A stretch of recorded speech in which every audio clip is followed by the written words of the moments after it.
கனத்துக்குரிய தேவ பிள்ளைகள் யாவருக்கும் அன்பின் ஆண்டவர் இயேசு கிறிஸ்துவின் நாமத்தினால் வாழ்த்துக்கள். இந்த நாளிலே தினம் ஒரு தூதன் வழியாக உங்களை மீண்டுமாய் சந்திக்கிறேன். சங்கீதங்களின் புஸ்தகம் 119 105வது வசனம். உம்முடைய வசனம் என் கால்களுக்கு தீபமும் என் பாதைக்கு வெளிச்சமுமாயிருக்கிறது என்று சங்கீதக்காரர் சொல்கிறார். அன்பானவர்களே, வாழ்க்கை என்றதான ஒரு நீண்ட தூர பயணத்தில் நாம் எல்லாருமே இருக்கிறோம். அந்த பயணத்தில் மேடு பள்ளங்கள், வளைவு நெளிவு எல்லாம் இருக்கலாம். இவையெல்லாம் இருந்தாலும் இதற்கு எல்லாவற்றுக்கும் மேலாக வெளிச்சம் அவசியமாக இருக்கிறது. இந்த வசனம் சொல்லுகிறது, ஆண்டவருடைய வசனம் நம்முடைய கால்களுக்கு தீபமாக, நம்முடைய பாதைக்கு வெளிச்சமாக இருக்கிறது என்று. ஆகவே வாழ்க்கை பயணத்தில் பயணம் செய்து கொண்டிருக்கிற நாம் பலவிதமான முடிவுகளை எடுக்க வேண்டிய இடத்துல இருக்கிறோம். ஒரு இடத்துல தலைவனாக இருக்கிறோம், ஒரு இடத்துல வேலை செய்யக்கூடியவங்களாக இருக்கிறோம், ஒரு இடத்துல முக்கிய பொறுப்பாளியாக இருக்கிறோம். இப்படி பல்வேறு விதமான காரியங்களை செய்வதற்கு நாம் முன்குறிக்கப்பட்ட ஒரு இடத்துல நாம் இருக்கிறோம். இப்படி ஒவ்வொரு இடத்திலும் நாம் ஒவ்வொரு முடிவு எடுக்க வேண்டி இருப்பதால் நம்முடைய கண்களுக்கு மனசுக்கு ஒரு தெளிவு இருக்க வேண்டும். அப்படிப்பட்ட ஒரு மன தெளிவையும் கண்களுக்கு ஒரு வெளிச்சத்தையும் உண்டாக்கக்கூடியது எதுதான்?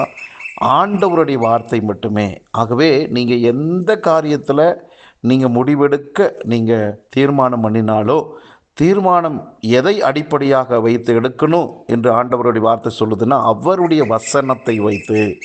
அவருடைய வசனம்தான் நம்முடைய கால்களுக்கு தீபமாக, பாதைக்கு வெளிச்சமாக இருக்கிறது. ஆகவே இந்த தீபமும் வெளிச்சமும் ஒரு சந்தோஷத்தை கொடுக்கும், சரியான ஒரு முடிவெடுக்க வைக்கும், சரியான இடத்துல கொண்டு போய் சேர்க்கும். ஆகவே நீங்கள் எந்த விதமான குழப்பத்துக்கும் ஆளாகாமல் தெளிவான ஒரு மனநிலையில் ஒரு முடிவு எடுக்கணும்னா, தேவ சமூகத்தில் அமர்ந்திருந்து அவருடைய சத்தத்தை, வார்த்தையை மட்டும் பெற்றுக்கொள்ள ஆசைப்படுங்கள். அதற்காக காத்திருங்கள். ஆண்டவருடைய வார்த்தை கிடைத்த பிறகு நீங்கள் புறப்படுங்கள். அந்த பயணம் வெற்றிகரமாக இருக்கும். ஆகவே ஆண்டவர் சொல்றார், நீங்கள் அமர்ந்திருந்து நானே தேவன் என்று அறிந்து கொள்ளுங்கள் என்று ஆண்டவர் சொல்றார். ஆகவே நீங்களும் நானும் அமர்ந்திருப்போம். நம்முடைய எதிர்கால காரியங்களை குறித்தான பல கேள்விகளுக்கு கர்த்தரின் வார்த்தையே பதிலாக எடுத்துக்கொள்வோம்.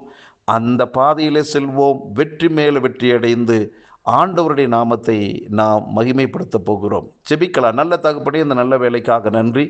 எங்கள் வாழ்விலே பல்வேறு காலகட்டங்களிலே பல முடிவுகளை எடுக்க வேண்டி இருக்கிறது.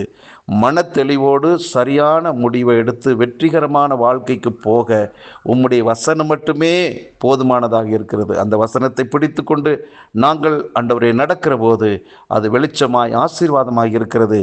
இதை கேட்டுக்கொண்டிருக்கிற நாங்கள் எல்லாருமே உம்முடைய வசனத்துக்கு முக்கியத்துவம் கொடுத்து எங்கள் வாழ்வை அர்ப்பணிக்கட்டும். வெற்றி மேல் வெற்றி அடையட்டும். ஒவ்வொருவரை வாழ்த்தி ஆசீர்வதிக்கிறேன். இயேசு கிறிஸ்துவின் நாமத்தில் ஜெபிக்கிற நல்ல பிதாவே, ஆமென், ஆமென்.